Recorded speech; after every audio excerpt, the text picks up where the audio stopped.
प्रिय छात्रों, स्वागत है हमारे YouTube चैनल में। आज मैं आपको इंटरमीडिएट की फिजिक्स स्टार्ट कर रहा हूं, क्योंकि कुछ बच्चों की डिमांड ये रही है कि सर हम आपको हमें फिजिक्स पढ़ानी चाहिए, क्योंकि हमें फिजिक्स में थोड़ी प्रॉब्लम क्रिएट हो रही है। तो मैं उसी को ध्यान में रखकर मैं आज आपको फिजिक्स स्टार्ट कर रहा हूँ। कुछ बच्चों की ये भी डिमांड है कि अगर आप सर स्टेप बाय स्टेप पढ़ाते हैं, जिस प्रकार से अपन क्लास में पढ़ाते हैं, तो उससे हमें प्रॉब्लम क्रिएट होती है, क्योंकि अब हमारे पास समय कम है। लगभग फरवरी में आपका एग्जाम है, तो इसको मैं ध्यान में रखे एक पूरे चैप्टर का जो इम्पोर्टेंट क्वेश्चन है उनका एक वीडियो बनाने जा रहा हूं। मैं समझता हूं कि वो आपको पसंद आएगा। यदि आपको पसंद आए तो आप लाइक करें, सब्सक्राइब करें और कमेंट करें। अगर कोई प्रॉब्लम है तो उसमें आप कमेंट भी करें, तो मैं उस कमेंट का मैं कोशिश करूंगा कि आपको 100% उसका जवाब दिया जाए, 100% आपको सेटिस्फाइड किया जाए। तो चलिए स्टार्ट करते हैं। इसके बाद मुझे एक बात याद आई, वो मैं आपको जरूर बताऊंगा कि जिनके अंदर या जिनमें अकेले चलने के हौसले होते हैं, जिनके अंदर या ये कह सकते हैं जिनमें अकेले चलने के हौसले होते हैं, एक दिन ही उनके पीछे काफिले होते हैं। तो चलिए मैं स्टार्ट करता हूं इसी के साथ। तो हमारा चैप्टर नंबर फर्स्ट है वैद्युत आवेश तथा क्षेत्र। क्या है बेटा? वैद्युत आवेश तथा क्षेत्र। देखिए, ये चैप्टर पहला है हमारा, तो इसमें पूछा, मतलब चैप्टर का नाम है वैद्युत आवेश तथा क्षेत्र। देखिए, पहले आवेश की बात करते हैं। आवेश क्या होता है? आपको केमिस्ट्री में एक चीज पढ़ाई गई होगी जिसका नाम है atom. I think do you know the atom? What is atom?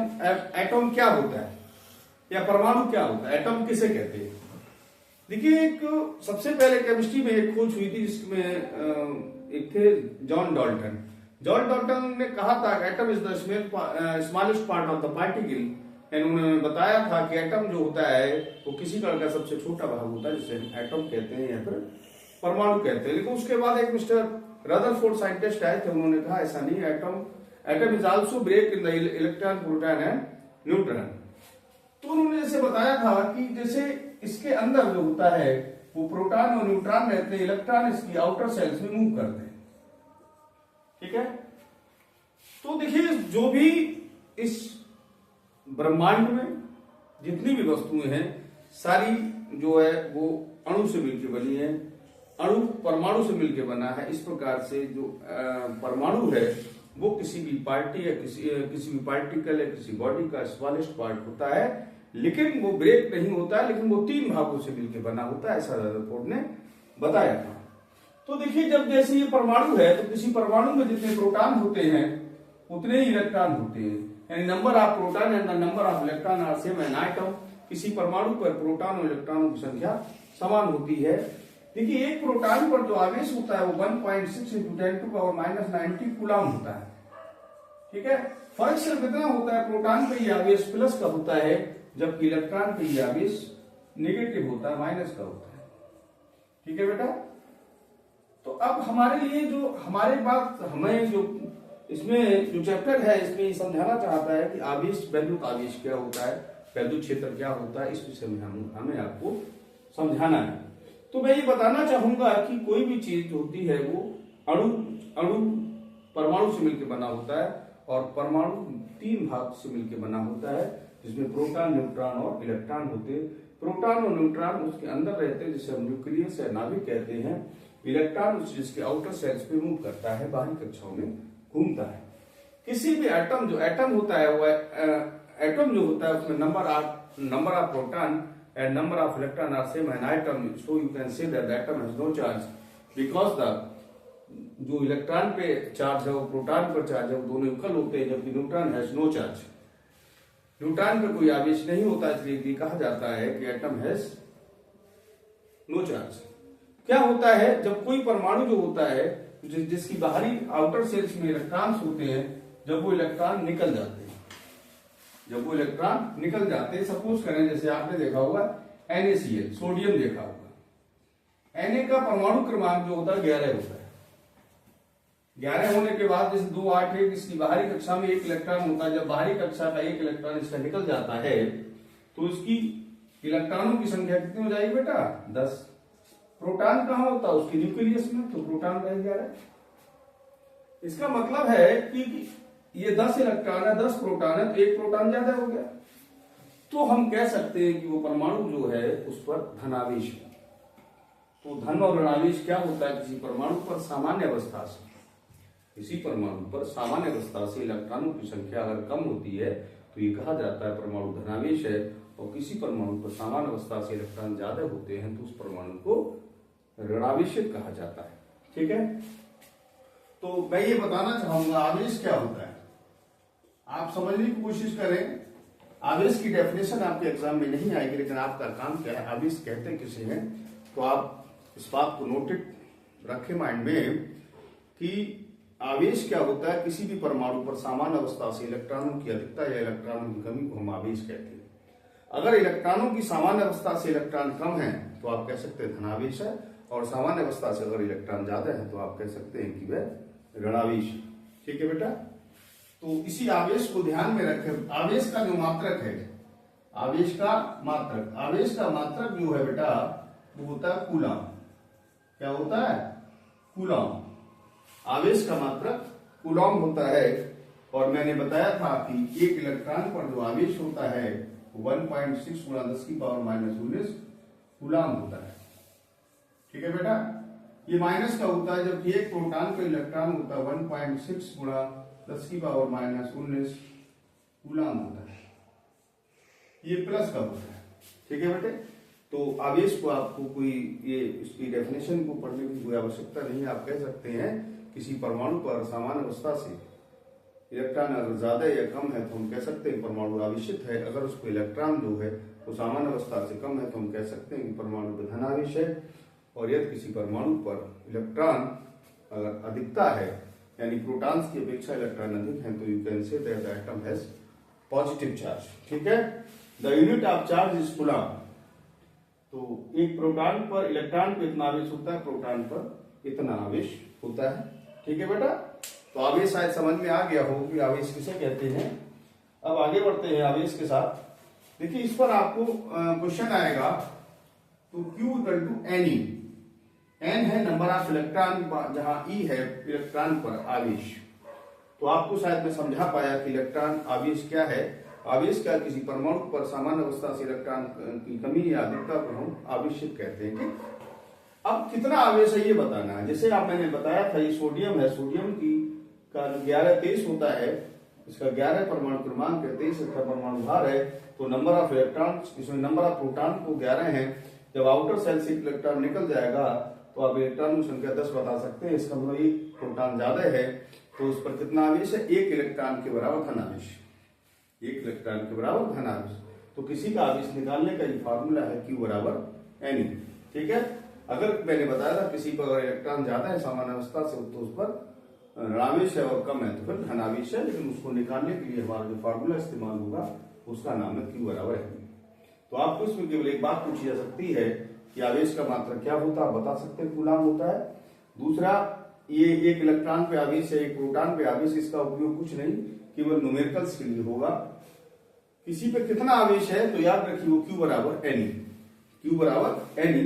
ठीक है बेटे, जैसे मान लीजिए कोई परमाणु है, उसमें माना 5 इलेक्ट्रॉन अधिक है, 5 इलेक्ट्रॉन अधिक है। अधिक मतलब सामान्य से अधिक है, सामान्य से 5 इलेक्ट्रॉन ज्यादा है। मतलब आपको क्वेश्चन आया न्यूमेरिकल कि किसी परमाणु पर सामान्य अवस्था से 5 इलेक्ट्रॉनों की अधिकता है तो उस पर कितना आवेश है और कौन सा आवेश है। जब इलेक्ट्रॉन अधिक है तो मैंने बताया था Q बराबर NE होता है। N कितने 5, E है 1.6 गुणा 10 की पावर -19, 16 पंजे 80, तो 8 गुणा 10 की पावर -19 आवेश है। कितना? कूलम। क्या है? कूलम का आवेश है। अब इलेक्ट्रॉन की अधिकता है तो कौन सा आवेश है? Negative, NaGi negative. ठीक है बेटा, तो शायद मैं आपको समझा पाया, क्योंकि मैं कोशिश ये कर रहा हूं आपको वो चीज पढ़ाई जाए जो आपके सिलेबस में काम की है, वरना उसमें फालतू चीज पढ़ाने का कोई मतलब नहीं बनता है। अब इसी के साथ हम आगे बढ़ते हैं, इसमें है कूलाम का नियम। अगला टॉपिक है कूलाम का नियम। ये आ सकता है, मैंने बताया क्या है बेटा, फिर से ध्यान दे ले। इसमें कुछ नहीं आने का, केवल एक सी आ सकती है आवेश का मात्रा। दूसरा आ सकता है इलेक्ट्रॉन और प्रोटॉन का उपयोग होकर किसी न्यूमेरिकल को निकाला जा सकता है। दूसरा, इसमें किसी इलेक्ट्रॉन को इलेक्ट्रॉन अधिक है, इलेक्ट्रॉन कम है। जैसे अगर 5 इलेक्ट्रॉन कम होती तो आवेश इतना ही होता, लेकिन कैसा होता, धनात्मक। तो इस आवेश पे न्यूमेरिकल बन सकता है या आवेश का मात्रा हो सकता है, इनको के अलावा किसी चीज नहीं आएगी। अब है कूलाम का नियम। देखिए बेटा कूलाम का नियम क्या होता है, देखिए आप, कूलाम का नियम, ठीक है।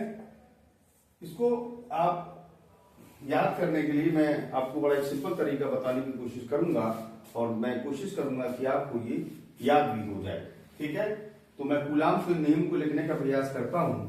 पहले तो आप रफली उसे समझ लीजिए, उसके बाद लिखने में आपको आसानी रहेगी। जैसे माना ये दो आवेश है, माना ये आवेश Q1 है और ये आवेश Q2 है, माना ये प्लस आवेश है और ये माइनस आवेश है। तो एक बात और याद रखिए, जैसे मान लीजिए आप अगर घर से मान लीजिए सेब खा के आ रहे हैं, अगर मैं आपको सेब खिलाऊं तो आप कहें सर नहीं, मैंने तो अभी सर सेब खाएं, मैं सेब नहीं खाऊंगा। अगर मैं आपको संतरे खिलाऊं तो आप खा लेंगे, क्योंकि जो चीज अपने होती है डिफरेंट आती है तो वहाँ आदमी अट्रैक्शन होता है, और जहाँ अगर समान चीज आती है तो वहाँ रिपल्सन होता है, मतलब प्रतिकर्षण होता है। तो वही चीज है, अगर ये दोनों आवेश विपरीत है तो इनमें आकर्षण होगा, यानी एक दूसरे को पास खींचेंगे। अगर ये समान आवेश होगा तो इनमें प्रतिकर्षण होगा, एक दूसरे को पीछे मारेंगे, ठीक है। तो बल आवेश, कोई अगर क्वेश्चन शुरू होता है कि सब इनमें आकर्षण बल होगा या प्रतिकर्षण होगा, तो आप याद रखिए अगर विपरीत आवेश है तो आकर्षण होगा, और अगर समान आवेश है तो फिर वहां प्रतिकर्षण बल पाया जाएगा, ठीक है बेटे। तो इसी में मैं आगे बढ़ता हूँ। कूलाम का नियम, कूलाम के नियम के विषय में बात की जाए तो माना ये दो आवेश हैं Q1 Q2, लेकिन एक बात और याद रखें कि दोनों आवेश स्थिर आवेश होना चाहिए, मतलब ये मूव नहीं कर सकते, ये एक कांस्टेंट चार्ज है। माना इनके बीच की दूरी r है, बीच की दूरी r है। तो कूलाम ने बताया था कि कोई जो बल है, इनके बीच जो बल लगेगा, बल कैसा लगेगा, बात समझ में आ गई। आकर्षण या प्रतिकर्षण, आकर्षण प्रतिकर्षण आप समझ गए कि समान आवेश है, चाहे माइनस माइनस या प्लस प्लस हो तो प्रतिकर्षण लगेगा, और विपरीत आवेश है माइनस प्लस या प्लस माइनस तो उनमें आकर्षण बल लगेगा। तो F इस जो अनुपात होती है Q1, F is proportional to Q1 into Q2 and F is directly proportional to 1/r², ठीक है। तो यही जो कूलाम का नियम है, कूलाम ने कहा था कि किन्हीं दो स्थिर आवेशों के मध्य लगने वाला आकर्षण या प्रतिकर्षण मामूला उन आवेशों के गुणनफल के अनुक्रमानुपाती तथा उनके बीच की दूरी के वर्ग के व्युत्क्रमानुपाती होता है, इसी को हम कूलाम का नियम कहते हैं, ठीक है बेटा। तो यहाँ आप इसमें क्या लिखेंगे, इसमें लिखेंगे, हाँ देखिए बेटा इसमें क्या लिखेंगे, आप लोग लिखने के लिए क्या करेंगे, इसमें जैसे लिखेंगे कूलाम का नियम, कूलाम के नियम क्या इसमें लिखेंगे, इस नियम के अनुसार, इस नियम के अनुसार, इस नियम के अनुसार लिखने के बाद एक इन्वर्टेड कॉमा शुरू कर देंगे, उसमें लिखेंगे कि दो आवेशों के मध्य लगने वाला आकर्षण या प्रतिकर्षण बल उन आवेशों के गुणनफल के अनुक्रमानुपाती तथा उनके बीच की दूरी के वर्ग के व्युत्क्रमानुपाती होता है, इसे हम कूलाम का नियम कहते हैं, ठीक है बेटा। कूलाम का नियम समझ में आया। कूलाम का नियम क्या है, फिर से ध्यान दे लें। कूलाम का नियम क्या है, यहां चाहे लिख लें चाहे आप ऐसी समझ लें, तो इसमें लिखेंगे इस नियम के अनुसार, इस नियम के अनुसार मैं आपको परिभाषा बोल दे रहा हूं, चाहे तो नोट कर लें कि किन्हीं दो स्थिर आवेशों के मध्य लगने वाला आकर्षण या प्रतिकर्षण बल उन आवेशों के गुणनफल के अनुक्रमानुपाती तथा उनके बीच की दूरी के वर्ग के व्युत्क्रमानुपाती होता है, इसे हम कूलाम का नियम कहते हैं, ठीक है। फिर इसमें लिखें माना या दो आवेश बना लें, एक माना A है और एक बिंदु B है, इस पर आवेश माना Q1 है, इस पे आवेश Q2 है, बीच की दूरी आवेश R है। तो इस पे लिखेंगे माना दो स्थिर आवेश, देखिए आप मेरी बात समझ गए, चाहे तो मैं परिभाषा आपको लिखा दे रहा हूं, क्योंकि आपके दिमाग, क्योंकि बच्चे आजकल थोड़े से अनएक्टिव ज्यादा हैं, तो मैं आपको इसकी डेफिनेशन भी लिखा दे रहा हूं। डेफिनेशन में कोई खास प्रॉब्लम नहीं है। चलिए मैं कोशिश करता हूं आपको डेफिनेशन, मैं ये चाहता हूं, मेरा ये कोशिश है कि आज ये इस पूरे वीडियो में आपका पूरा चैप्टर फिनिश हो जाए, जिससे कि आपको प्रॉब्लम क्रिएट ना हो, ठीक है बेटा। तो चलिए मैं प्रयास करता हूं आपके लिए, कूलाम का नियम क्या है इस विषय में मैं आपसे बात कर लेता हूं। तो देखिए बेटा, कुछ बहुत सिंपल टॉपिक है, कोई इसमें तो लिखें इस नियम के अनुसार, गुलाम भी लिखें इस नियम के अनुसार। ठीक है बेटा, इन्वर्टेड कॉमा शुरू करेंगे आप लोग। दो स्थिर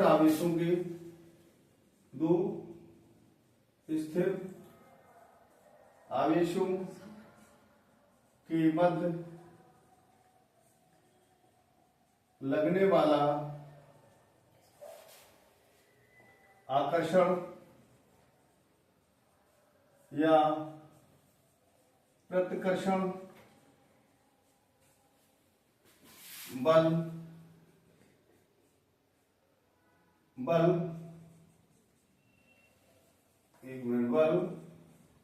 उन आवेशों के गुणनफल के अनुक्रमानुपाती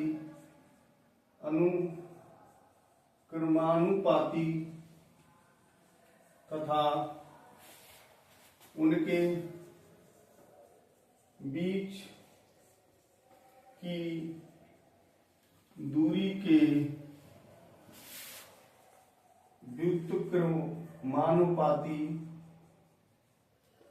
व्युत्क्रमानुपाती होता है। ठीक है बेटा, इन्वर्टेड कॉमा क्लोज कर दे। राइटिंग ज्यादा अच्छा नहीं है, लेकिन आपको राइटिंग से फिर इतना स्पेशल कोई राइटिंग का मतलब नहीं है, क्योंकि हम उसके बहुत ज्यादा डीपली लिखेंगे तो आई थिंक समय भी लगेगा, मेरा काम समझाना है। तो यहाँ पर बेटा आप दो स्थिर आवेश बना लें, माना ये एक ए पर है, और माना ये आवेश आपका Q1 है और ये आवेश Q2 है, और बीच की दूरी आपकी R है। माना दो स्थिर आवेश Q1 व Q2 हैं, जो एक दूसरे से R दूरी पर स्थित हैं। आपने क्या ले लिया कि दो स्थिर आवेश हैं जो एक दूसरे से R दूरी पर स्थित हैं। माना ये आवेश Q1 व Q2 हैं। चलिए कोई नहीं, इनका ड्रॉप जो है थोड़ा कम पड़ गया था। चलिए आगे बढ़ते हैं हम लोग। ठीक है बेटा, एक दूसरे R दूरी पर है तो इनके मध्य लगने वाला बल F हो तो बेटा क्या कहा था उन्होंने कि बल जो है वो उन आवेशों के गुणनफल के अनुक्रमानुपाती तथा उन्होंने बताया था कि उनके बीच की दूरी के वर्ग के अनुक्रमानुपाती होता है। जैसे कहते हैं राम का घर श्याम के सामने है, राम का घर श्याम के सामने है और श्याम का घर घनश्याम के सामने है, तो दोनों कहाँ हैं? आमने सामने। तो ये वाला जब इसके अनुक्रमानुपाती इसके है तो आप कह सकते हैं अतः F अनुक्रमानुपाती Q1 Q2 upon R square. जब कोई प्रोपोर्शनल साइन हटाते हैं तो बीच में कांस्टेंट आता है। माना ये कांस्टेंट Q है, K है, K एक नियतांक है जिसका मान K बराबर होता है 1/4 पाई एप्सिलॉन नॉट। ठीक है, या इसी की वैल्यू होती है 9 × 10⁹ होता है। यानी इसकी वैल्यू क्या होती है के बराबर ये, या फिर ये मान इसका होता है। तो बेटा F बराबर हो गया 1/4 pi epsilon not Q1 Q2 बटे R स्क्वायर। ठीक है, लेकिन एक बात और इसमें ले सकते हैं आप चाहें। देखिए बेटा ये एप्सिलॉन नॉट लिखा है, एक चीज और थोड़ा सा ध्यान दें। जैसे माना ये जो जहां ये रखे हुए हैं, माना इनका माध्यम है, माध्यम का परावर्तन K है। यदि माध्यम का परावैद्युतांक माध्यम का परावैद्युतांक के हो तो ये बल जो है 1/4πε0 Q1 Q2 बटे r² होगा। यहाँ क्या आ जाएगा, ये क्या है, माध्यम का परावैद्युतांक।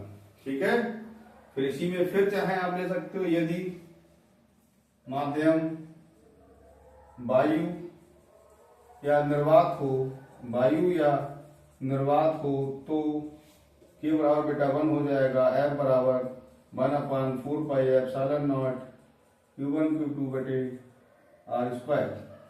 या इसको ये भी कर सकते हो 9 × 10⁹ Q1 Q2 बटे r²। ठीक है, तो ये मैंने आपको बताया था पेपर के अकॉर्डिंग कूलाम का नियम, it is the major important I think. यहाँ लिखेंगे इस नियम के अनुसार दो स्थिर आवेशों के मध्य लगने वाला आकर्षण या प्रतिकर्षण बल उन आवेशों के गुणनफल के अनुपाती तथा उनके बीच की दूरी के वर्ग के व्युत्क्रमानुपाती होता है। फिर लिखेंगे माना दो आवेश Q1 व Q2 है जो एक दूसरे से r दूरी पर स्थित है। माना दो स्थिर आवेश Q1 r दूरी पर स्थित है, इनके मध्य लगने वाला बल, ये दोनों बातें लिखे पर यहाँ से K क्या कांस्टेंट है ये लगा दे। माध्यम वायु या निर्वात हो, माध्यम और का परावर्तनांक Q हो तो यहाँ K लग जाएगा, माध्यम वायु या निर्वात हो फिर ये लगा दे। अगर आपको कूलाम का नियम आए तो आप यहाँ तक छोड़ सकते हैं, ज्यादा करें माध्यम यहाँ लगा सकते हैं, यहाँ तक। एक बात मैं आपको और बताना चाहूंगा, यहाँ पे यहाँ तक कराते हैं ज्यादा से ज्यादा, वायु यहाँ तक भी दिखा दे कोई दिक्कत नहीं है, लेकिन एक इसमें नोट पॉइंट और ले लें और कूलाम का नियम खत्म हो जाएगा। इसके बाद नोट पॉइंट क्या है, जैसे बेटा ये वाला आप जो डेफिनेशन देख रहे हैं, ये बल कब है, जब माध्यम क्या है, जब परावर्तनांक है। ठीक है, अगर हम इसको बेटे ये लिख लें, जैसे ये बल कब है, जब माध्यम में परावर्तनांक 1/4πε0 K Q1 Q2 बटे r²। बेटे अगर हम इसको ये लिख लें F K, अगर यहाँ 1/K कर दें तो ये फार्मूला हो जाएगा 1/4πε0 Q1 Q2 बटे r²। इस वाली चीज को आप चाहें तो आप कर सकते हैं F का वजह माध्यम वायु, तो क्रॉस मल्टीप्लाई करके F = आ जाएगा K × FK। ये इनमें एक प्रकार से रिलेशन हो जाएगा कि अगर कोई निर्वात का परावर्तनांक अगर निकालता है या ये दिया है तो इसको निकाल सकते हैं, ये रिलेशन है जिसपे आपको न्यूमेरिकल आ सकता है। ठीक है, चलिए।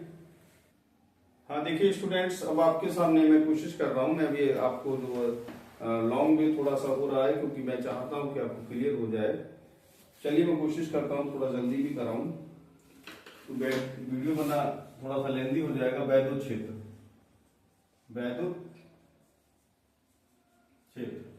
देखिए बेटा, वैद्युत क्षेत्र क्या होता है, किसी आवेश के चारों ओर का वह क्षेत्र जिसमें उस आवेश का प्रभाव होता है उसे हम क्या कहते हैं, वैद्युत क्षेत्र। ठीक है, तो यहाँ चाहे तो लिख सकते हैं किसी आवेश के चारों ओर का वह क्षेत्र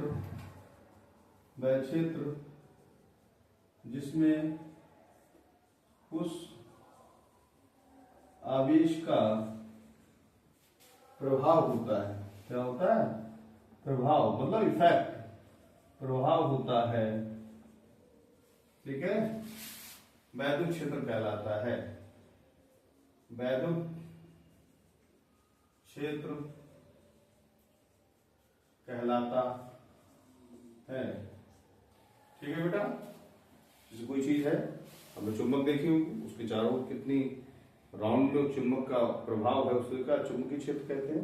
इसी हिसाब से किसी आवेश के चारों ओर का वह क्षेत्र जिसमें उस आवेश का प्रभाव होता है उसे हम वैद्युत क्षेत्र कहते हैं। वैद्युत बल लिखा है, वैद्युत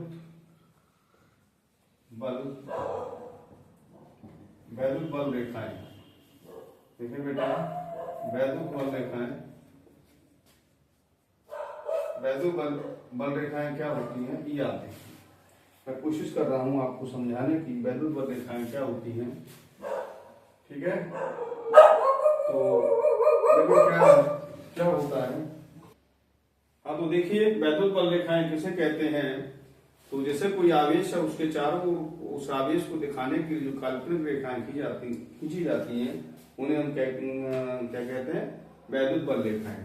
तो देखिए वैद्युत क्षेत्र को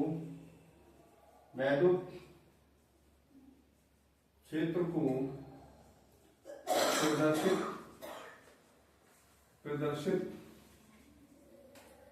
करने के लिए जो काल्पनिक रेखाएं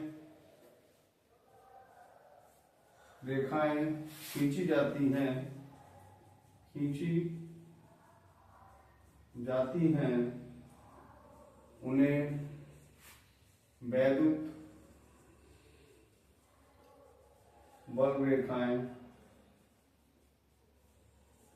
वैद्युत बल रेखाएं कहते हैं। ठीक है बेटा। वैद्युत क्षेत्र क्या होता है कि किसी आवेश के चारों ओर का वह क्षेत्र जिसमें उस आवेश का प्रभाव होता है, वैद्युत क्षेत्र कहलाता है। वैद्युत बल रेखाएं वैद्युत क्षेत्र को प्रदर्शित करने के लिए जो काल्पनिक रेखाएं खींची जाती हैं, उन्हें हम वैद्युत बल रेखाएं कहते हैं। मैं इसमें एक चीज और थोड़ा आपको समझाना चाहूंगा। जैसे मान लीजिए आवेश प्लस और ये आवेश माइनस है, तो ये रेखाएं कुछ इस प्रकार से होंगी, ऐसे करके, ऐसे करके ये इनकी डायरेक्शन होगी ऐसे। ठीक है। तो कभी कभार पूछ लेते हैं वैद्युत बल रेखाओं के गुण। चलिए मैं थोड़ा सा स्पष्ट लिखने की कोशिश करता हूं। वैद्युत बल रेखाओं कर दीजिए, वैद्युत बल रेखाओं के गुण। देखिए क्या होते हैं, मैं आपको कोशिश करता हूं। पहला नंबर 1,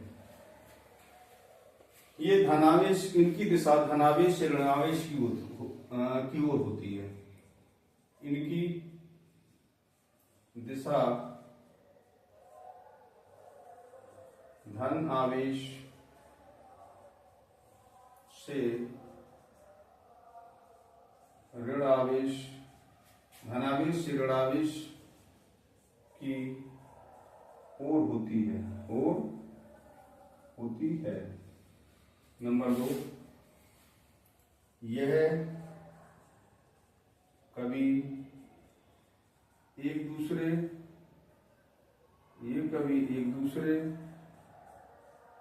को काटती नहीं है। नंबर 3, जहां यह पास पास होती हैं, वहां वैद्युत क्षेत्र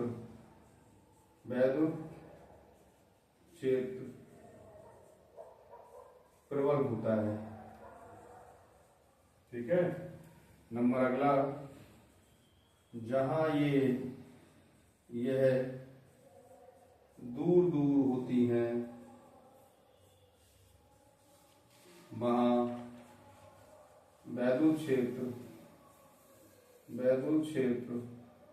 दुर्बल होता है।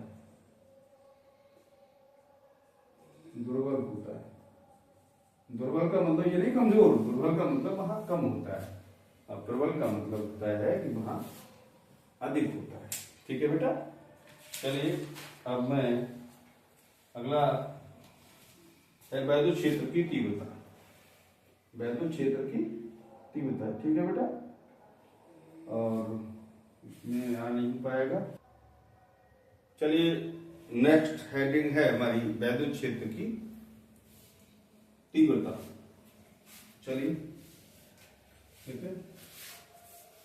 वैद्युत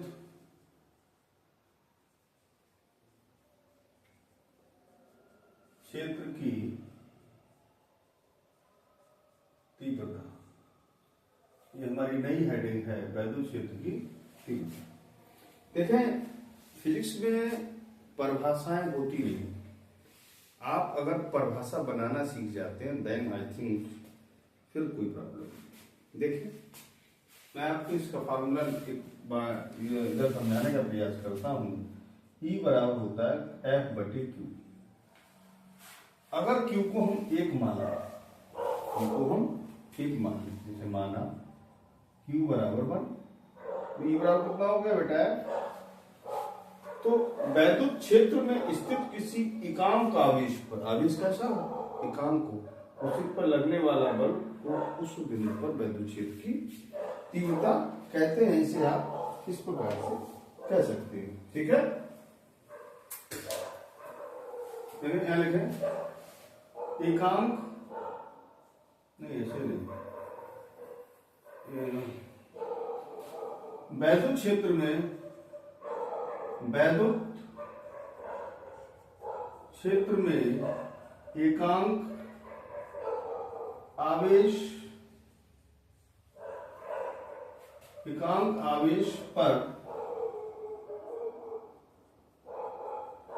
लगने वाला बल,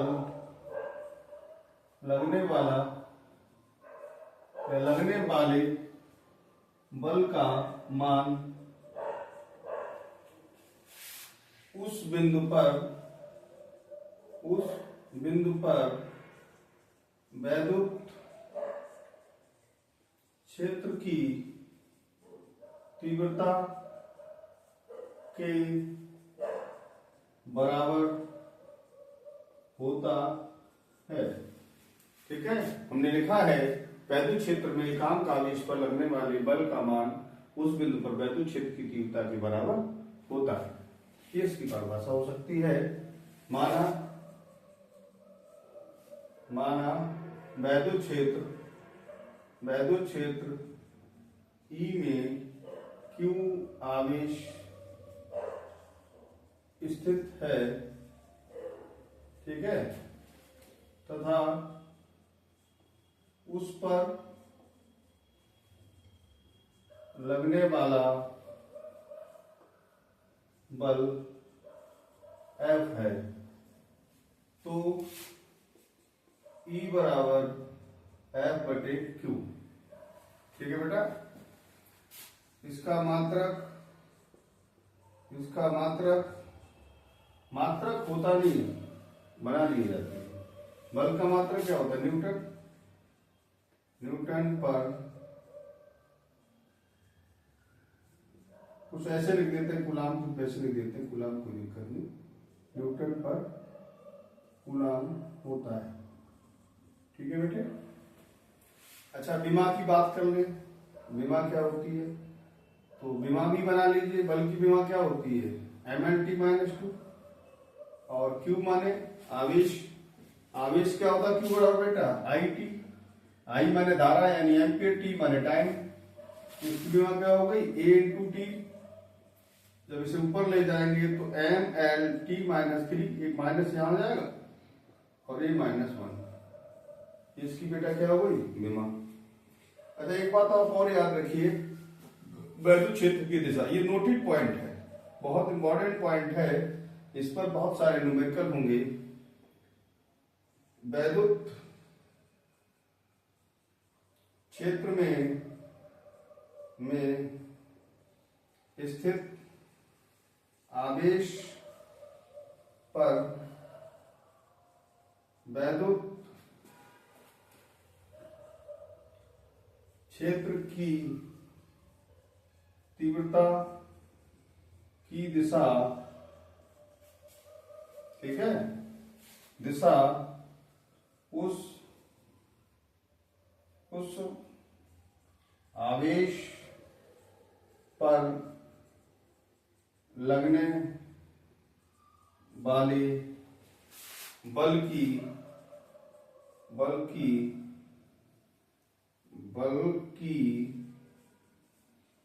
दिशा में वैद्युत क्षेत्र में स्थित आवेश पर वैद्युत क्षेत्र की तीव्रता, वैद्युत क्षेत्र में स्थित आवेश पर वैद्युत क्षेत्र की तीव्रता की दिशा उस आवेश पर लगने वाले बल की दिशा में होती है, ठीक है बेटा। चलिए अगला टॉपिक हमारा, चलिए उसमें हम मिटा के इसको चलिए नेक्स्ट टॉपिक है हमारा किसी बिंदु आवेश के कारण वैद्युत क्षेत्र की तीव्रता। ठीक है, बिंदु आवेश के कारण, बिंदु आवेश के कारण वैद्युत क्षेत्र की तीव्रता, वैद्युत क्षेत्र की तीव्रता, इसको अंडरलाइन करके इसका एक डायग्राम बना सकते हैं। एक प्रकार से डेरिवेशन है। जैसे माना कोई यहां पर कोई O है बिंदु, यहां से R दूरी पर एक बिंदु P है जिस पर वैद्युत क्षेत्र P माना प्लस आवेश। ठीक है, यहां पर हम एक परीक्षण आवेश रखेंगे Q0। अब देखिए परीक्षण आवेश क्या होता है, कभी कभार लोग पूछ लेते हैं परीक्षण आवेश क्या है। कोई नई वीडियो लॉन्ग तो थोड़ी बहुत होगी, लेकिन उसमें आपको उसका सेंस समझ में आ जाएगा। जैसे मान लीजिए एक व्यक्ति है, उसके ऊपर एक मान लीजिए अगर कोई मक्खी है वो आके बैठ जाए तो उस व्यक्ति पे कोई प्रभाव नहीं होगा, लेकिन वो व्यक्ति उस मक्खी पे बैठ जाए तो वो मक्खी का आप समझ रहे हैं क्या होगा। तो वही हाल है, ये Q0 जो आवेश है बहुत छोटा आवेश होता है, परीक्षण आवेश है, टेस्टिंग चार्ज कहते हैं इसको। तो इस पर इसके आवेश के कारण इस पर प्रभाव है, लेकिन ये आवेश इतना छोटा है इसका इस पर कोई प्रभाव नहीं होता, इसे टेस्टिंग चार्ज भी कहते हैं। ठीक है बेटा, यहां पर वैद्युत क्षेत्र की तीव्रता निकालनी। ठीक है, लिखते हैं माना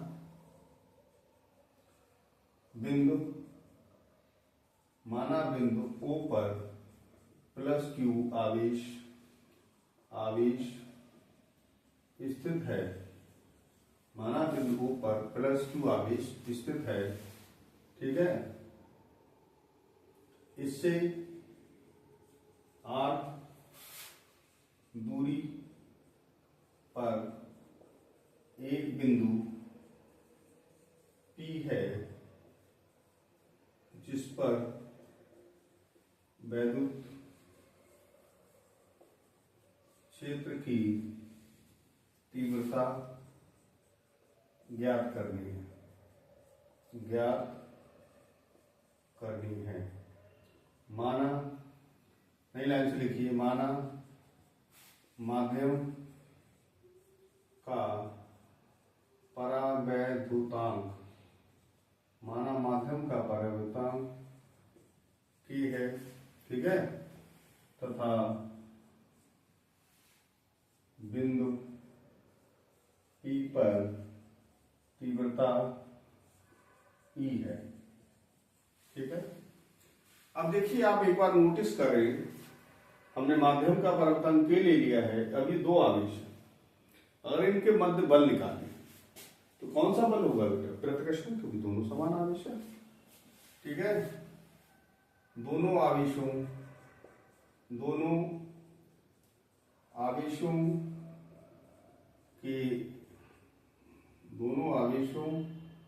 के मध्य लगने वाला बल F बराबर हो जाएगा 1/4πε0 के Q1 Q2 बटे R²। अब बेटा यहाँ देखिए 1/4πε0 के Q1 की जगह ये हो जाएगा और Q0 की जगह ये हो जाएगा बटे R², समीकरण नंबर 1। ठीक है, अब वैद्युत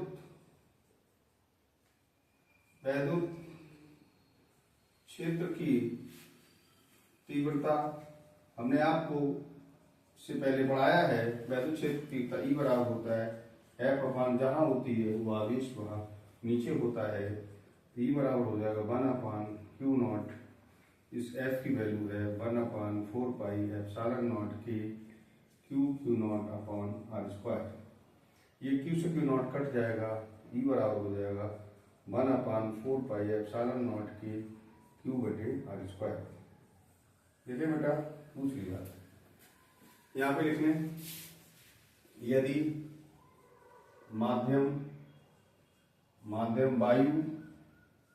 वायु या निर्वात समझते हैं, अब्सेंस ऑफ एयर, जहां वायु ना, यदि माध्यम वायु या निर्वात हो तो k बराबर 1, और ये तीव्रता हो जाएगी 1/4πε0 Q बटे r स्क्वायर।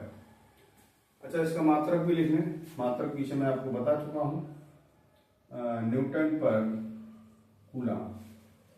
अब एक बात इसमें और रह जाती है बेटा, दिशा। देखिए यहां पर नोट लिख लें आप, ये क्वेश्चन के लिए मेजर इंपॉर्टेंट है, इसका ध्यान रखें। ठीक है, यदि आवेश प्लस Q है तो इसके कारण किसी बिंदु पर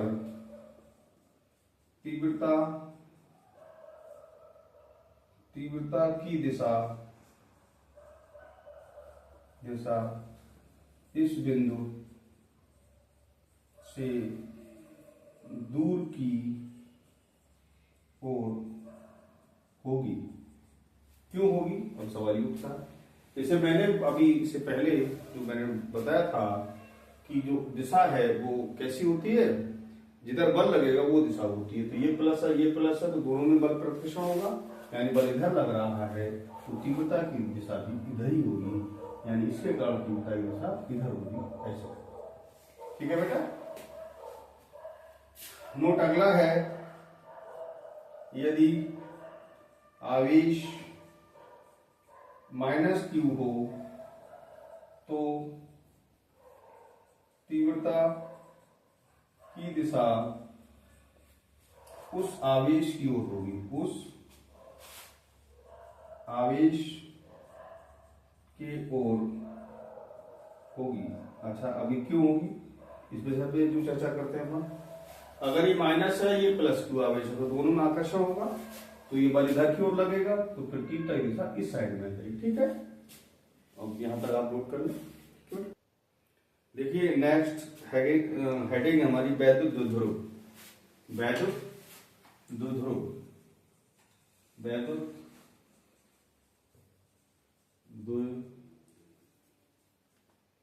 ठीक है, वैद्युत द्विध्रुव। अब वैद्युत द्विध्रुव में क्या होता है, ये थोड़ा सा आप ध्यान देंगे। वैद्युत द्विध्रुव, यहां राव लगा ली, द्विध्रुव। ठीक है, द्विध्रुव क्या होता है, जैसे आपने पढ़ा होगा HCl। जैसे अपन देखते हैं HCl, H पे प्लस आयन होता है और Cl पे माइनस आवेश होता है। इस पर जितना आवेश है उतना इस पर आवेश है, लेकिन क्या है ये क्या Cl क्या बहुत पास होते हैं। जैसे आपने टंकी देखी होगी, ये मान लीजिए टंकी है। अब जैसे कोई चीज टंकी है, टंकी को इस प्रकार से यूं करके उसे घुमाते हैं, तो जितना बल इस पे लगता है उतना ही बल उसे करते हैं इस प्रकार से, तो इसे क्या कहते हैं, बलयुग्म। ठीक है, तो यदि दो आवेश एक दूसरे से अल्प दूरी पर रखे हों तो हम उसे वैद्युत द्विध्रुव कहते हैं। यदि दो बराबर एवं विपरीत प्रकृति समझते हैं, एक प्लस एक माइनस। यदि दो बराबर एवं विपरीत प्रकृति के आवेश एक दूसरे से अल्प दूरी पर स्थित हों तो उन्हें वैद्युत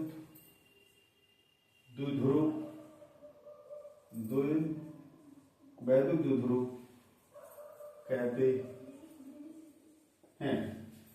ठीक है बेटा। लाइक एग्जाम्पल देना चाहें, HCl है, बहुत सारे दे सकते हो, ETC। अब है वैद्युत द्विध्रुव का आघूर्ण। देखें, वैद्युत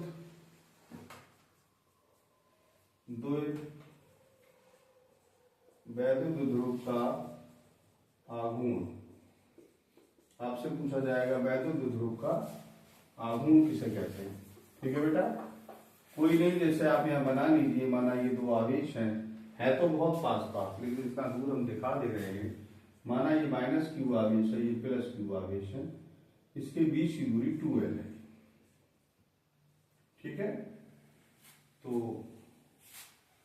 इसको थोड़ा सा पहले इसको डिफाइन करें, उसके बाद लिखें तो शायद आई थिंक ज्यादा बेटर रहेगा। एक साइड में इसका डायग्राम बना दें, यहां पे लिखें, माना या ऐसे करके लिख दें, माना दो बराबर एवं विपरीत प्रकृति के आवेश, ऐसे मत देखिए, पहले उसको डिफाइन करा लीजिए, तो डिफाइन से ज्यादा बेटर रहेगा। थोड़ी परिभाषा ज्यादा अट्रैक्टिव सही है, लेकिन अट्रैक्टिव नहीं हो पा रही, थोड़ा अट्रैक्टिव बनाए परिभाषा। डेफिनेशन अगर आपको अट्रैक्टिव नहीं हुई तो उसका तो कोई आनंद नहीं आएगा। देखिए यहां पर थोड़ा सा ऐसे करके लिखना, देखिए यदि दो बराबर एवं विपरीत प्रकृति के आवेश एक वैद्युत द्विध्रुव बनाते हों तो उनके वैद्युत द्विध्रुव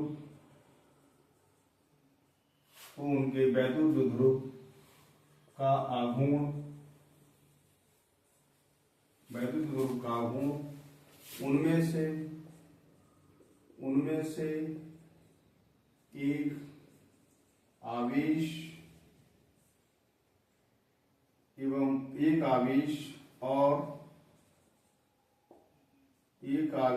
और उनके बीच की दूरी के गुणनफल के बराबर होता है। ठीक है, अब यहाँ पे माना ये दो आवेश हैं, एक दूसरे से अल्प दूरी पर रखे हैं, माना ये माइनस आवेश है, ये प्लस आवेश है। ठीक है, तो देखिए यहाँ पे लिखिए, माना दो बराबर एवं विपरीत प्रकृति के आवेश एक दूसरे से 2l दूरी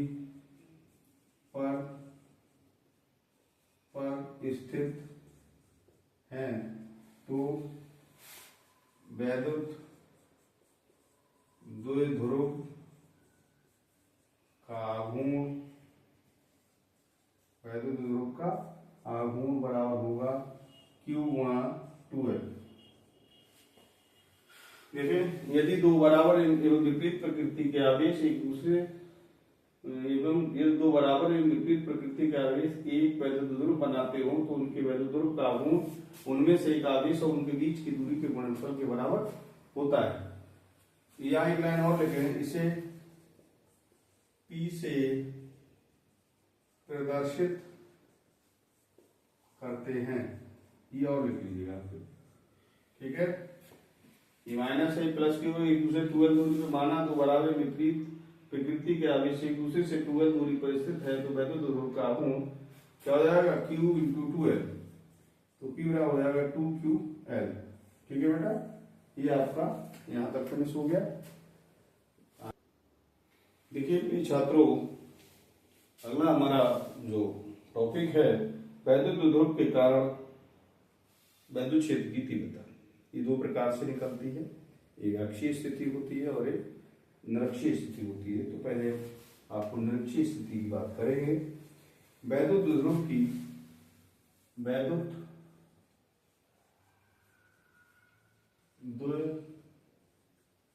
वैद्युत द्विध्रुव की अक्षीय स्थिति में स्थित किसी बिंदु पर वैद्युत क्षेत्र की तीव्रता क्या निकालनी बेटा? तीव्रता, वैद्युत क्षेत्र की तीव्रता। अब ये कैसे निकलेगी? यहाँ पे बना है, एक वैद्युत द्विध्रुव है, माना ये माइनस क्यू आवेश है, ये प्लस क्यू आवेश है, एक दूसरे से मतलब माना ए और बी दो ये वैद्युत द्विध्रुव है और इसका मध्य बिंदु वो है। इस मध्य बिंदु से यहाँ पर एक बिंदु पी ले लें, अक्षीय स्थिति कहते हैं, जो इसकी दिशा में होती है, निरक्षीय होती है, ऊपर या फिर नीचे। ये दूरी माना आर है यहां से यहां तक, ठीक है। अब यहां देखिए, माना ए बी, माना एक मिनट, माना ए बी एक वैद्युत द्विध्रुव है, द्विध्रुव है, ठीक है, जिसके मध्य बिंदु ओ से आर दूरी पर एक बिंदु पी है, जिस पर वैद्युत क्षेत्र की तीव्रता ज्ञात करनी है।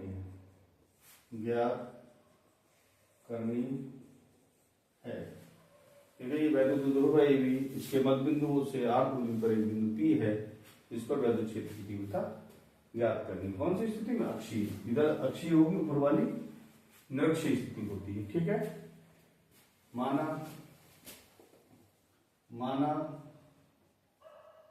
माध्यम का परावैद्युतांक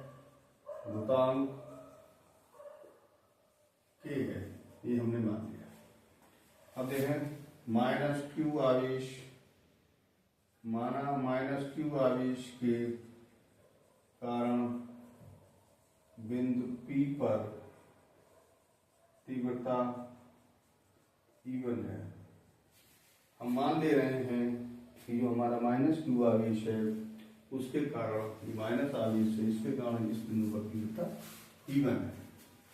तो E1 बराबर बेटा हो जाएगा 1/4 pi epsilon not, 1/4 pi epsilon not के क्यू बटे, और ये दूरी देखो आर ये हो जाएगी, और ये आर है यहां से यहां तक, ये एल है, तो दूरी हो जाएगी आर प्लस एल का स्क्वायर, समीकरण नंबर 1।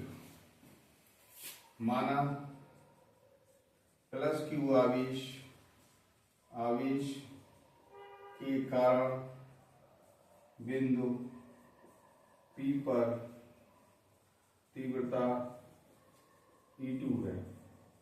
क्या ले ली बेटा आपने? E2।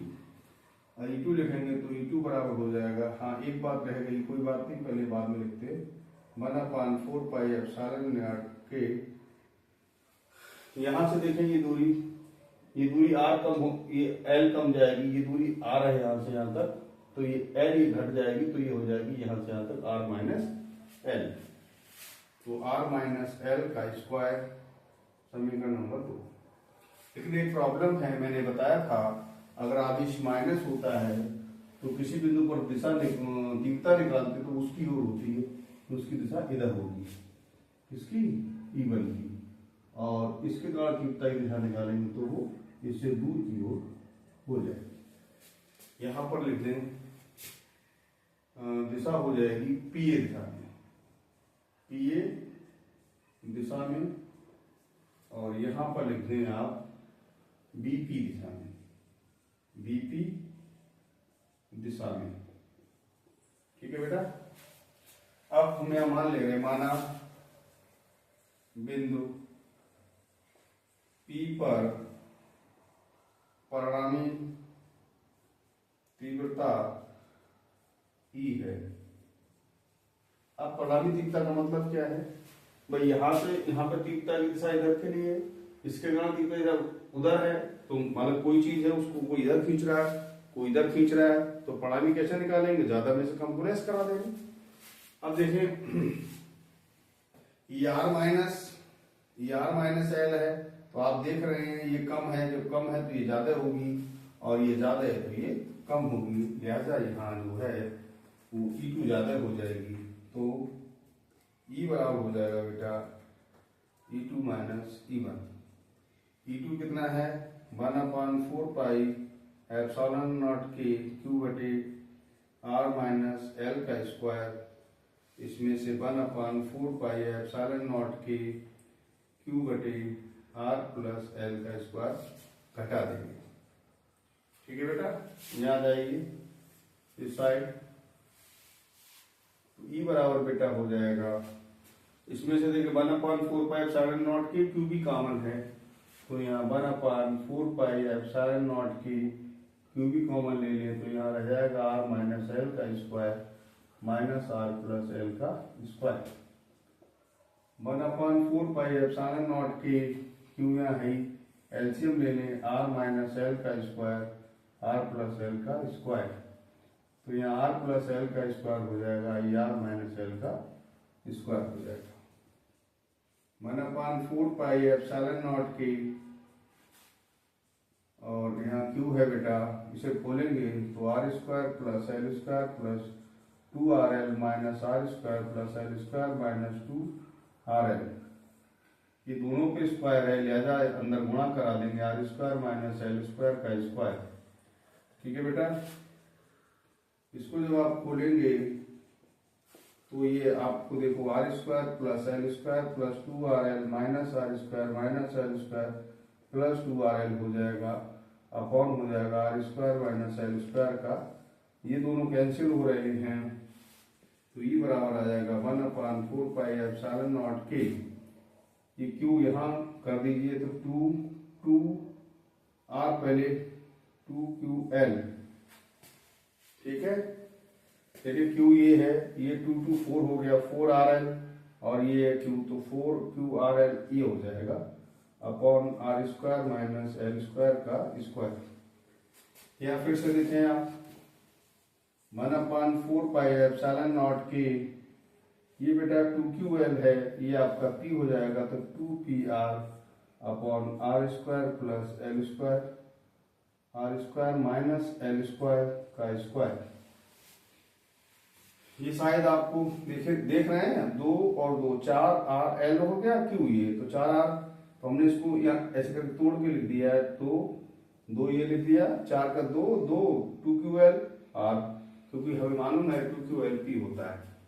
देखिए R एक छोटी राशि है, R एक छोटी राशि है, तो नहीं R नहीं L छोटी है ना, बहुत पास में होता है। HCl तो दूरी क्या होती है उनकी, HCl तो बहुत पास में होते हैं, जैसे नहीं आप लोगों ने देखा होगा 0.1 का स्क्वायर करिए तो क्या होगा 0.01, तो जो छोटी राशि होती है उनका स्क्वायर करेंगे तो और छोटा आएगा, तो ये हमने लिखा L एक छोटी राशि है, तो L स्क्वायर और अधिक छोटी राशि होगी, अतः इसे छोड़ने पर क्या कर दें, छोड़ दें, तो E बराबर हो जाएगा 1/4 पाई एप्सिलॉन नॉट की 2PR, और जब एल स्क्वायर छोड़ देंगे तो R की पावर 4 हो जाएगा, लिहाजा ये कट के हो जाएगा 1/4 पाई एप्सिलॉन नॉट की 2P अपॉन R3। ठीक है बेटा, ये आप इसको लिख सकते हैं, या ज्यादा करें तो यहाँ पर और लिख दें, या यही लिख लें E बराबर 1/4 पाई एप्सिलॉन नॉट के 2P अपॉन R3। एक बात और चाहे लिख सकते हैं, यदि माध्यम वायु या निर्वात हो, वायु या कैसा हो, निर्वात हो, तो के बराबर बेटा 1 होता है।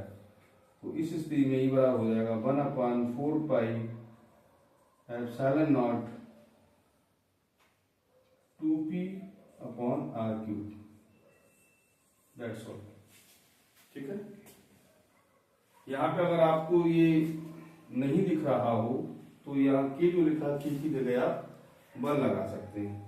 ठीक है बेटा, इसको अलग कहीं लिख लीजिए, कोई दिक्कत नहीं आ रही है। ये यही वाली बात लिखिए, ये वाली बात यहाँ लिखिए। ठीक है, वायु निर्वात हो तो के बराबर 1 कर सकते हैं। That's all, I think no any problem. ठीक है बेटा, चलिए प्रिय स्टूडेंट, नेक्स्ट हमारा मैंने कहा 2 है, एक अक्षीय स्थिति है, दूसरा हमारा निरक्षीय स्थिति है। तो अब निरक्षीय स्थिति की बात करते हैं। वैद्युत ध्रुव की निरक्षीय स्थिति में स्थित किसी बिंदु पर वैद्युत क्षेत्र की तीव्रता ज्ञात करना है। तो इसको ये वाली जो स्थिति है, नहीं स्थिति तो वही रहेगी, नया निरक्षीय कर सकते हैं। ठीक है, निरक्षीय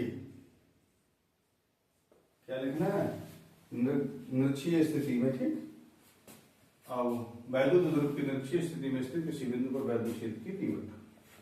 देखिए बेटा, यहां पर एक वैद्युत ध्रुव है, थोड़ा सा मैं ये -q आवेश है, ये +q आवेश है, माना AB है। इसकी यहां पर इसके मध्य बिंदु से यहां पर एक बिंदु P ले लें, जिस पर वैद्युत क्षेत्र की तीव्रता आपको ज्ञात करनी है। ठीक है बेटा,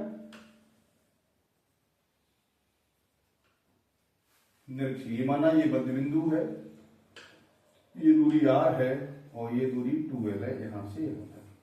तो ये l हो गई और ये भी l हो गई।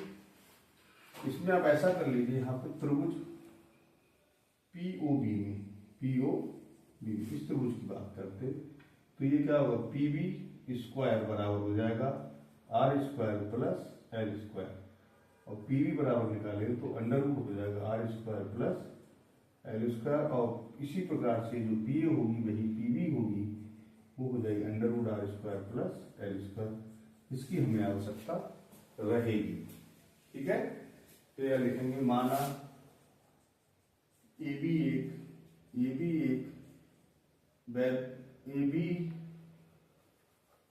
एक वैद्युत द्विध्रुव है, AB एक वैद्युत द्विध्रुव है। ठीक है, जो के परावैद्युतांक माध्यम में स्थित है, माध्यम में स्थित है। ठीक है, तथा इसके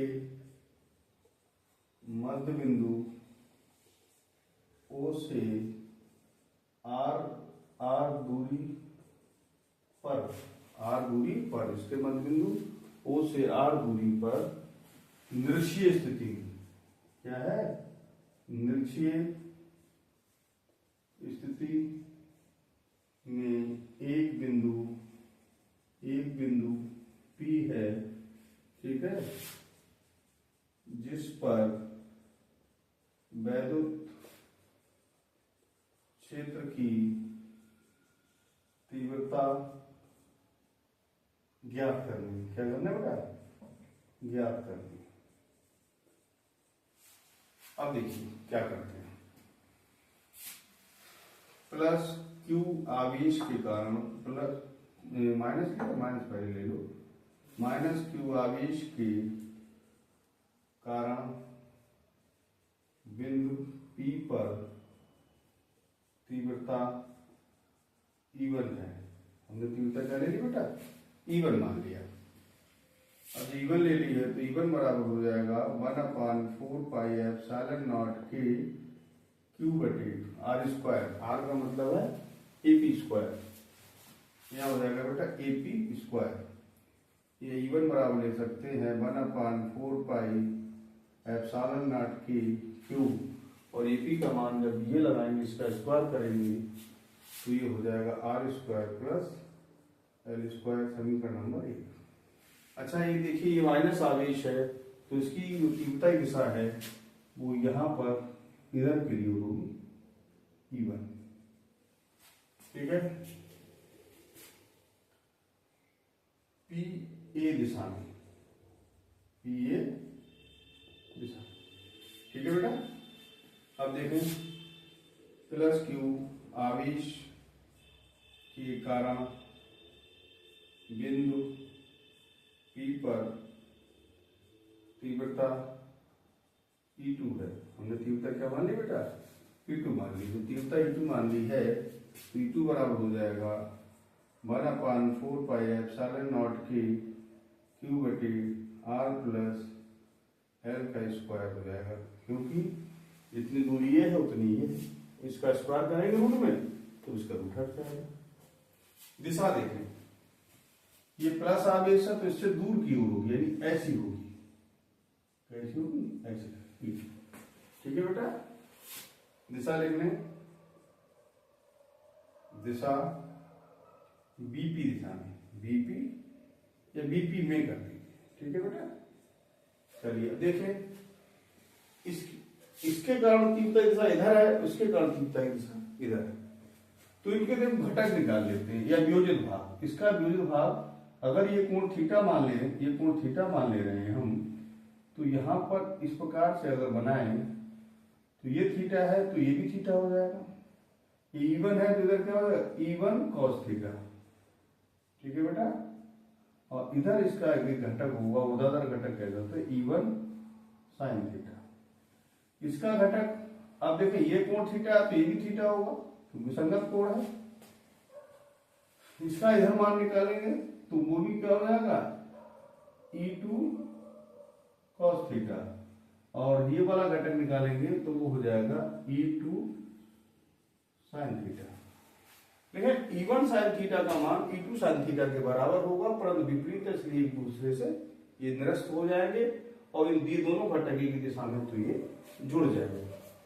तो यहां आप लिख सकते हो E1 sin थीटा तथा E2 sin theta E2 sin theta एक दूसरे के बराबर परंतु विपरीत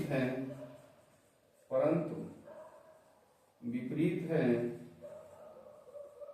अतः ये निरस्त हो जाएंगी। ठीक है, परंतु E1 cos थीटा व E2 cos थीटा एक ही दिशा में हैं।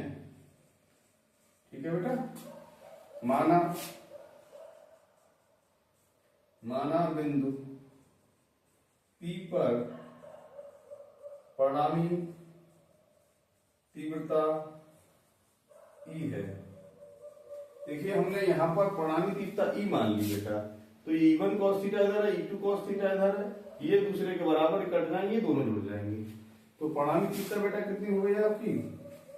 E बराबर E1 cos theta plus E2 cos theta. यहाँ देखें इसका मान है 1/4 पाई एप्सिलॉन नॉट के क्यू बटे R square plus L square into cos theta, और ये भी हो जाएगा 1/4 पाई एप्सिलॉन नॉट के क्यू बटे R square plus L square cos theta. देखिए बेटा ये दोनों बराबर हैं, इसलिए आप इन्हें दो कह सकते हैं, 1/4 पाई एप्सिलॉन नॉट के क्यू कॉस थीटा। अब हमारी प्रॉब्लम है कॉस थीटा कैसे निकाला जाए। ठीक है, तो यहां अलग कर दें, इसके लिए थोड़ा सा अलग ले लें पोर्शन।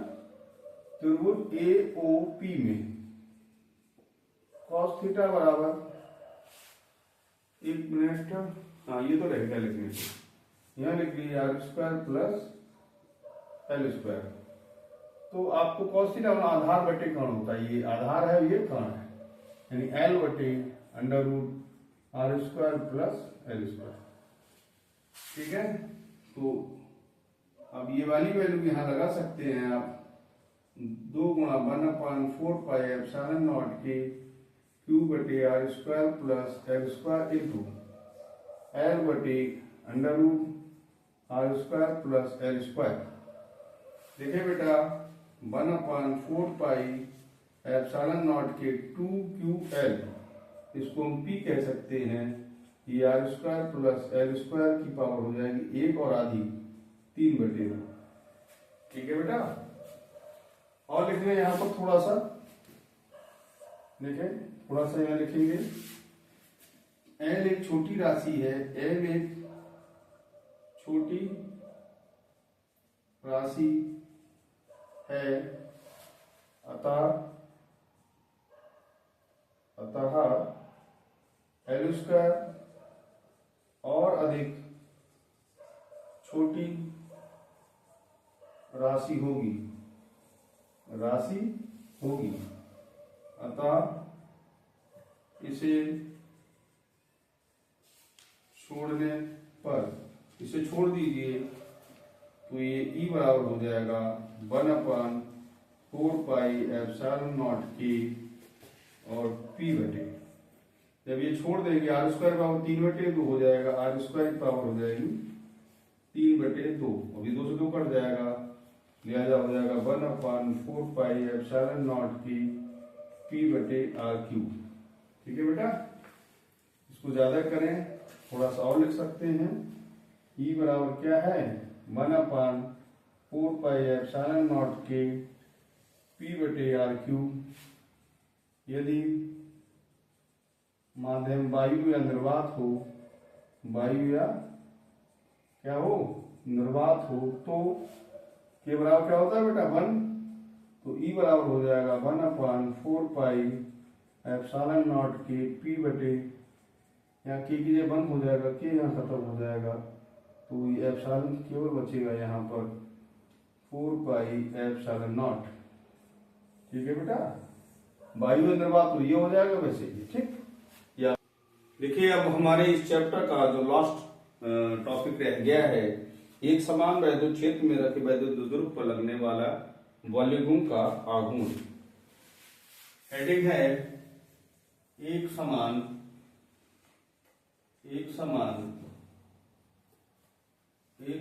वैद्युत क्षेत्र में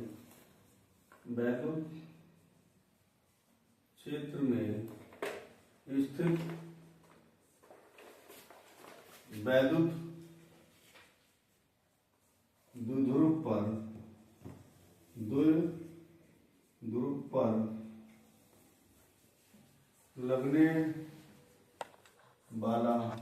लगने वाले द्विध्रुव पर लगने वाला बल एवं आघूर्ण। ठीक है बेटा, ये एक हेडिंग है, लास्ट हेडिंग है इसकी।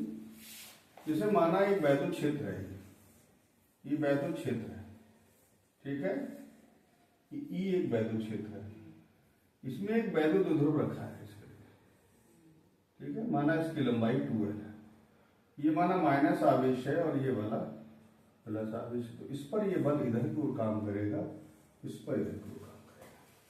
ठीक है, ये दोनों बल बराबर होंगे परंतु विपरीत होंगे, और ये इस द्विध्रुव को वैद्युत क्षेत्र की दिशा में लाने का प्रयास करेंगे। माना ये यहां से थीटा कोण बनाते हुए रखा गया है, ऐसे करके थीटा। ठीक है, तो ये वाली दूरी हो जाएगी 2L sin थीटा। क्या हो जाएगी बेटा, ये दूरी हो जाएगी आपकी 2L sin theta, 2L sin theta, इनके लंब दूरी बीच। ठीक है, अब देखिए आप, देखिए लिख रहे हैं पर, माना एक समान वैद्युत क्षेत्र ई में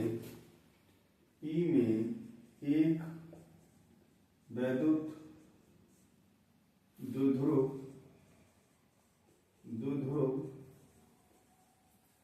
स्थित है। ठीक है बेटा, जो क्षेत्र से थीटा कोण बनाते हुए रखा गया है। माना एक वैद्युत द्विध्रुव है जो क्षेत्र से थीटा कोण बनाते हुए रखा गया है, तो इस पर एक प्रत्यानयन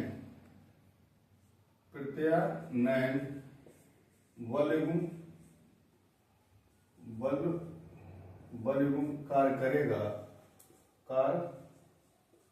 करेगा जो इसको वैद्युत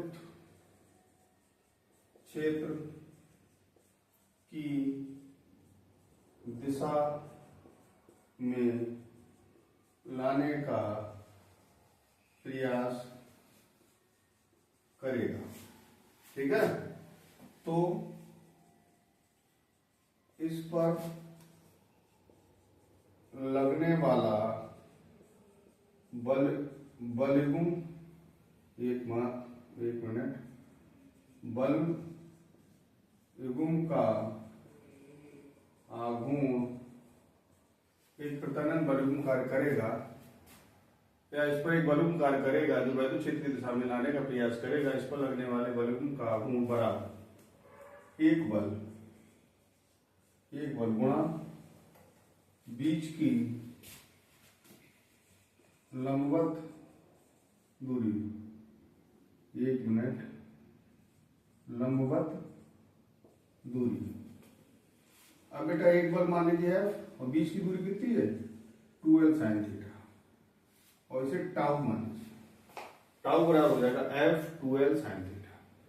f बराबर बेटा हमें मालूम है, अगर E है यहां पे लिख लेते हैं, परंतु E बराबर होता है F अपान Q और F बराबर हो जाएगा EQ। अतः टाउ बराबर हो जाएगा EQ 2l sin theta. Tau बराबर हो जाएगा, देखें Q 2l ये P हो जाएगा, तो ये आपका हो जाएगा PE sin थीटा। ये आपका होगा बलयुग्म का आघूर्ण। इसमें दो आप नोट पॉइंट और ले सकते हैं चाहे तो। पहला देखें, अगर ये वैद्युत क्षेत्र की दिशा में रखा हो, यदि द्विध्रुव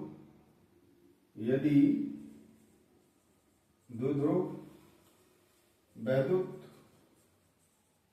क्षेत्र की दिशा में हो, कैसा हो, दिशा में हो, तो थीटा बराबर क्या हो जाएगा 0। इस स्थिति में टाउ बराबर हो जाएगा 0। क्यों, साइन 0 का मान 0 होता है, टाउ बराबर कितना हो जाएगा 0। अगला नोट ले सकते हैं, यदि द्विध्रुव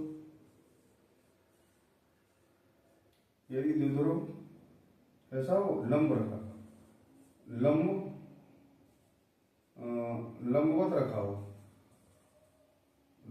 रखा हो, तो थीटा बराबर कितना हो जाएगा 90, और साइन 90 का मान कितना होता है बेटा 1। तो इसे हम टाउ मैक्सिमम भी कह सकते हैं, टाउ मैक्सिमम बराबर हो जाएगा PE। ठीक है, यहां से एक बात और चाहे हम निकाल सकते हैं, यदि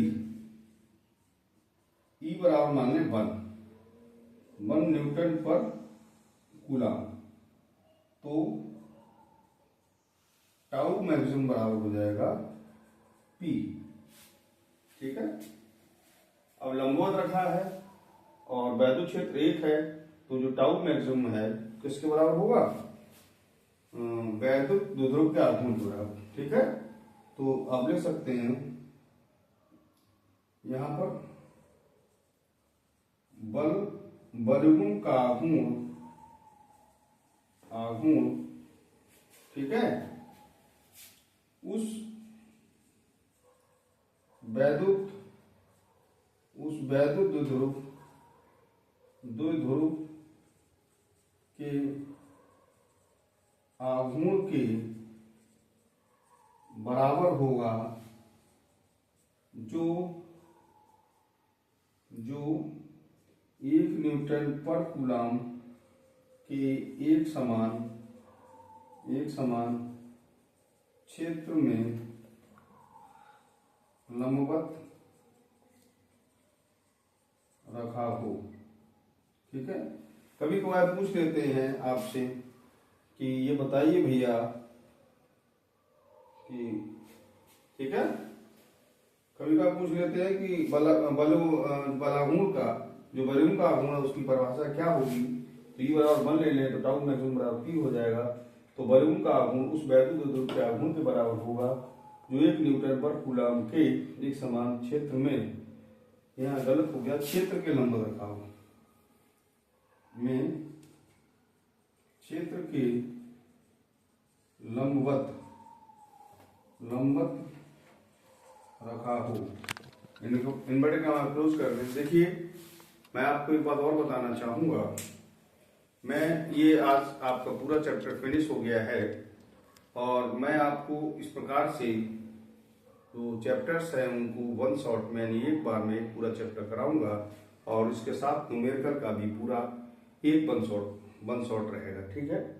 तो इस प्रकार से आप हमारे चैनल पर बने रहिए और मैं कोशिश करूंगा कि आपका पूरा सिलेबस बहुत जल्द हो जाए। और यदि आपको हमारा चैनल पसंद आए तो लाइक सब्सक्राइब करें और यदि कोई प्रॉब्लम हो तो हमें कमेंट करें। Thank you.